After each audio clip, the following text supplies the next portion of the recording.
The always unpredictable Republican primary took another twist tonight. Political watchers thought the third GOP debate would be all about Donald Trump trying to regain his lead in the polls by attacking the surging Dr. Ben Carson. But instead tonight, the attacks came from surprising sources and were sometimes directed at surprising targets. Donald Trump, who has dominated this race for months, came into tonight's debate in Boulder, Colorado, trailing in some polls to Dr. Ben Carson. But to the surprise of many, it wasn't Carson with whom Trump tangled, but instead the normally genial governor of Ohio. Folks, we got to wake up. We cannot elect somebody that doesn't know how to do the job. This is the man that was a managing general partner at Lehman Brothers when it went down the tubes and almost took every one of us with us, including Ben and myself. He was such a nice guy. And he said, oh, I'm never going to attack. But then his poll numbers tanked. That's why he's on the end. And he got nasty. So you know what? You can have him. It was classic Trump, but as the evening went on, it was Florida Senator Marco Rubio, who has risen to third place in some recent polls, who seemed to be getting much of the attention. Yeah, I thought the biggest moment in this, where it was the most intact, where Jeb finally had to take a stand and confront Marco Rubio, and he did it on his missed votes. What is it, like a French work week? You get like 3 days where you have to show up? You can campaign or just resign and let someone else take the job. Marco Rubio's response was actually stronger than Jeb's, where he basically accused him of doing this for political purposes and simultaneously attacked the media. Marco Rubio came away much stronger than Jeb did in that exchange. The only reason why you're doing it now is because we're running for the same position and someone has convinced you that attacking me is going to help you. Bush struggling in the polls, reducing his campaign payroll by 40%, and competing with Rubio for the position of strongest establishment candidate, has been hitting his one-time mentee hard for not showing up for votes. In fact, today, Bush's super PAC launched a Twitter account at @IsMarcoWorking. And the first tweet was a Ferris Bueller gag. Mr. Rubio. Mr. Rubio. Mr. Rubio. Mr. Rubio. Bueller.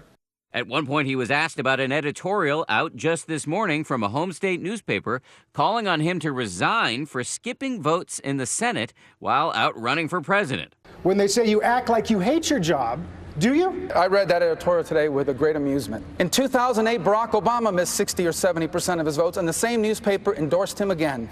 So this is another example of the double standard that exists in this country between the mainstream media and the conservative media. Midway through the night, it seemed that the story was the fact that the frontrunners, Carson and Trump, were making the least news. Ben Carson and Donald Trump seemed to disappear from the stage, especially Donald Trump. He seemed to be not really much involved in the debate, and his answers sort of were the same things everybody's heard before. And so I think it's interesting where the folks that hold 50% of the vote basically disappeared from the stage. But then Carson drew applause with this diatribe against political correctness. They shouldn't automatically assume that because you believe that marriage is between one man and one woman, that you are a homophobe. And this is one of the myths that the left perpetrates on our society. It's those people who are trying to divide us who are the enemies, and we need to make that very clear to everybody.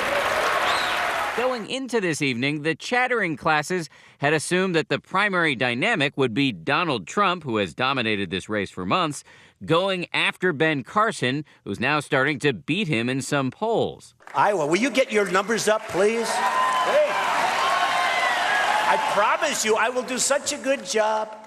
By the way, Carson is super low. I don't understand the whole deal. I don't know what's going on. Carson is lower energy than Bush. Out on the stump, Trump has even seemed to raise questions about Carson's faith. I mean, Seventh-day Adventist, I don't know about. Earlier today, Carson did not appear to be worried about potential attacks in the debate. Any nerves at all? Not yet. Meeting maybe soon? Maybe if a tiger comes out on the stage, maybe. And apparently he was right not to be nervous. Overall tonight, Trump was more kitten than tiger. I've created tens of thousands of jobs. And in all due respect, and actually some of these folks I really like a lot, but I'm the only one that can say that. In fact, the most ardent attacks tonight were on the moderators. Daily fantasy sports has become a phenomenon in this country. Who asked questions about such issues as fantasy football. We have $19 trillion in debt. We have people out of work. We have ISIS and Al-Qaeda attacking us. And we're talking about fantasy football? Can we stop? In the last last Republican debate, it was former Hewlett-Packard CEO Carly Fiorina who made waves. And if we will not stand up and force President Obama to veto this bill, shame on us. Tonight, it may have been New Jersey Governor Chris Christie who showed the most spiciness. Judge, you want me to answer, you want to answer. How are we going to do it? Because I got to tell you the truth, even in New Jersey, what you're doing is called rude. So. On debate nights in America, there's now a tradition of instant analysis from pundits of all varieties. Hillary Clinton herself weighed in tonight with a text, quote, "So much talk, so little substance." Who won and who lost tonight? The big loser was Jeb. Jeb had to have a standout moment in the course of this, and he didn't have any. And as a matter of fact, I think he came away with more negatives than the positives of this. Big winner was probably Marco Rubio.